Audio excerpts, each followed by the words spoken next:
piye. Ngomong to. Kok disonggo terus sih ya kok ngeluh.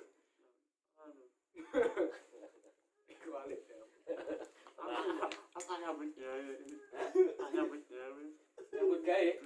Nyambut gawe apa? Sampai apa ngantuk ya Pak? Biasanya turu sampai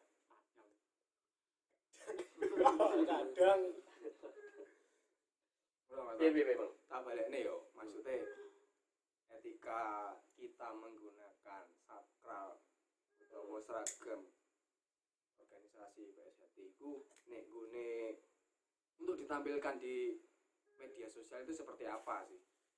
Sebenarnya sangat sederhana sih kalau menurut saya. Jadi sepengetahuan saya, ketika kita memakai baju sakral kan jelas kita harus menjaga sakral kita, marwah sakral kita, marwah organisasi kita kan. Iya. Nah, di situ kita memakai seragam seragam lengkap itu otomatis kita juga memakai organisasi. Nama organisasi. Nah, Secara langsung melambangkan organisasi. Nah, itu otomatis. Jadi kita harus benar-benar bijak baik dalam membawanya itu. Nah, meskipun itu sakral kita beli pakai uang kita sendiri, tapi itu ingat itu ada atribut, ada lambang kebesaran kita, organisasi kita. Ada tanggung jawab. Ada tanggung jawab lah. Jadi ketika kita mengenakan sakral itu kita kenakan pada tempatnya, misalnya di tempat latihan, misalnya kita dimintai bantuan mengisi acara di tempat hajatnya saudara-saudara kita yang punya hajat mungkin, terus ada momentum-momentum misalnya biasanya ketika Agustusan itu kan ada tuh partisipasi ya, mengisi kegiatan pemerintah daerah setempat itu kita mesti datang, itu mesti menghadiri itu.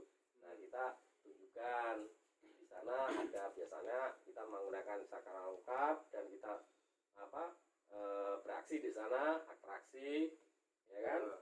Nah, di tempat-tempat yang memang itu dianggap penting lah. Nah, kalau tidak penting ngapain kita pakai sakral kan gitu. Misalnya kalau contoh di medsos itu yang dimaksud seperti apa? Nah, kita kan juga belum tahu toh, makanya kita tanya dulu, komen di sana yang seperti apa sih yang kurang baik itu. Nah, gitu kan bentuk daripada kepedulian kita terhadap saudara kita. Misalnya nanti jangan sampai ada miskomunikasi. Intinya itu kita kan harus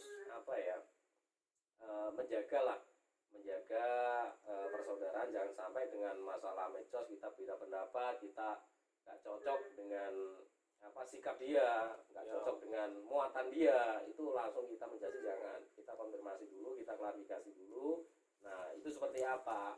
Nah, walaupun kita ibaratnya itu kecewa ya kecewa sama unggahan mereka, nah kita klarifikasi dulu. Janganlah kita langsung menjustis mereka, kamu itu nggak benar, kamu itu salah, ngapain kamu kayak gitu. Nah, toh di organisasi belum ada bentuk larangan seperti itu. Nggak ngelarang, tapi ya itu kan tanggung jawab kita untuk mengingatkan saudara-saudara kita yang mungkin kita nilai saat ini sementara ya, karena kita belum klarifikasi kan, belum tanya langsung kepada yang bersangkutan. Nah, kita kalau bisa tanya, kalau nggak direspon, nah kita tadi sudah sampaikan bahwa mungkin kita perlu membuat tandingan dalam muatan di media sosial.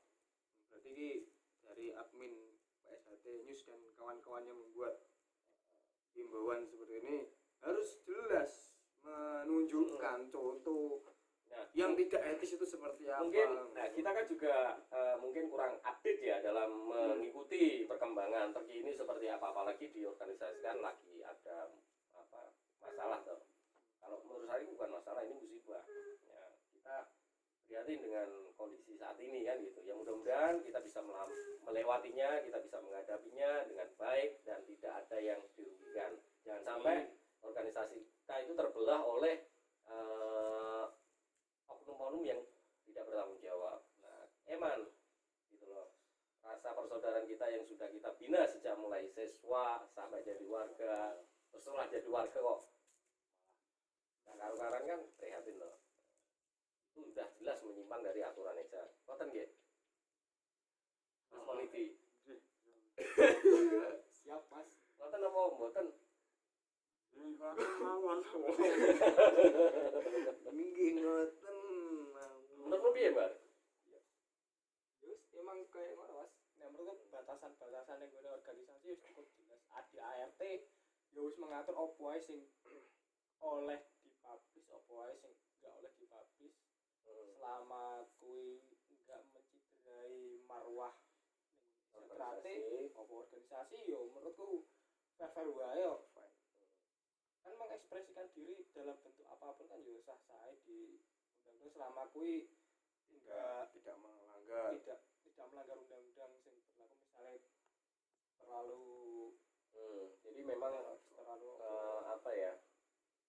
Kan ada rambu-rambunya ya. Tentu kita memperhatikan akan hal itu. Toh kalau ada yang hilaf atau kita yang hilaf, kita kan juga wajib mendengar, ya kan? Mendengar saran, masukan saudara-saudara kita. Nah, karena yang namanya manusia kan tidak lepas, tidak luput yang namanya dari kesalahan atau hilaf atau lupa, ya kan? Nah, jadi kita ya intinya itu saling mengingatkan. Kalau misalnya ada saudara kita yang hilaf dalam melakukan atau menyalahgunakan sakral, ya kan, seragam organisasi, misalnya kita tegur, bukan kita tegur ya, kita ingatkan lah.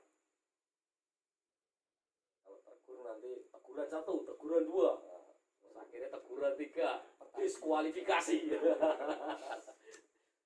Nah, ini enek model hiburan sing lain dari akun iku sh_trate.id. Isinya sih sama aja sih sebenarnya Mas. Iku menolak tegas warga TikTok dengan sakral, terus warga selfie dengan sakral secara berlebihan, terus warga membuat video bukaan ataupun jurus dan materi PSHT, terus habis itu warga yang hanya mementingkan konten YouTube sih. Satu lagi, foto atau video kegiatan latihan ataupun kegiatan tes dengan pengesahan dan pengesahan. Yo ada sih sing aku setuju ning gone poin iki setuju. Kok contohnya iku materi dan jurus PSHT iku gak boleh. Yo pada faktanya yo enek Mas, koyo warga-warga dari itu wajib kita untuk mengingatkan. Warga-warga dari kita sendiri tuh yang membuat itu, terus seperti latihan ataupun kegiatan tes dan pengesahan itu yo kalau pengesahan sih ya saya sakral jadi nggak kita boleh harus ini safe gitu. Kalau mungkin untuk yang lain itu saya rada piye yo, contohnya selfie dengan sakral secara berlebihan. Selfie dengan sakral secara berlebihan Ya kan jengkur gule apa karo joget najib-najib ngono kae yo berlebihan kuwi. Kalau hanya sekedar selfie biasa wis oke aja. Iya, maksudnya selfie secara berlebihan itu main. Secara berlebihan itu banyaknya selfie atau ekspresi yang berlebihan. Lah iku sik jelas to ning kene. Ya makanya itu perlu diklarifikasi. Lek ngomong selfie mek baru gayane ngene tok yo gak Nah, apa-apa. ada item yang menyebutkan bukaan ya dipublish. Nah, kalau nggak salah, aku pernah lihat TV dan YouTube-nya pun masih ada tuh sekarang. Itu almarhum Kang Mas Ramhaji itu pernah CTV Mas. oh iya ya, nah di CTV. Nah itu malah juga Mas Tarwaji bukan. lah ya. Jadi bukan Nah, ya oleh dalam koridor apa istilah publikasi atau promosi kita kan pembukaan kan biasanya sering sekali digunakan setiap momentum yang semisal penting. semisal kita kayak ning di sekolahan kita kan banyak ekstra pertunjukan kan diawali dengan doa pembukaan. Kan yang pertandingan pun kadang-kadang Bisa saat tanding ada kembangan sih, kadang-kadang ya dulur-dulur ya ada yang bukaan. iya, kadang di acara IPSI pun juga sama perguruan di Madiun, malah di Madiun itu ketika ini kan saling bukaan toh semua itu. Kalau itu terlalu kalau menurut saya itu perlu di apa ini berlebihan. perlu diklarifikasi dan diberi masukan. Nah, itu maksudnya seperti apa? Kalau hanya sekedar konten ya janganlah membuat konten yang membuat gaduh sama warga. Soalnya ini ranahnya ke warga semua kan, ya kan, ke organisasi semua. Nggak mungkin orang luar ini yang diimbau, kan orang dalam semua. Iya sih. Makanya dari ini semua kan tadi ini kaitannya dengan medsos. Walaupun ini saudara kita, yang namanya saudara, terkadang kan ada yang bisa menerima, ada yang tidak bisa menerima saran dan masukan dari kita atau dari saudara-saudara yang lain. Misalnya persoalan yang ada di organisasi saat ini ya itu sampai ke ranah hukum. Nah itu sangat prihatin. Nah bisa jadi ada misalnya ini kita gas dengan pernyataan-pernyataan yang keras misalnya. Nah terus dia nggak terima karena merasa dilecehkan atau merasa rugikan dengan pernyataan kita. Nah kemudian dia lapor. Nah akhirnya kan jadi masalah karena itu pun secara hukum sah. Kalau mereka merasa Merasa tersinggung lah. ya merasa tersinggung harus dilecehkan dan dirugikan lah intinya itu. Nah secara hukum sah kalau mereka saudara kita yang memuat itu melaporkan ke pihak berwajib, kita kena. Nah makanya kita harus kembali lagi bijak dalam menggunakan medsos. Cuma nek misalnya ya Mas, wong sing mengingatkan dengan cara sing kurang etis sih Mas. Nek mungkin nek koyo sing admin iki yo apik sih, cuma kurang objektif dalam membuat himbauan itu loh, kurang jelas. Ning kono enek simpang siur informasi nek maksudnya opo ngono lho.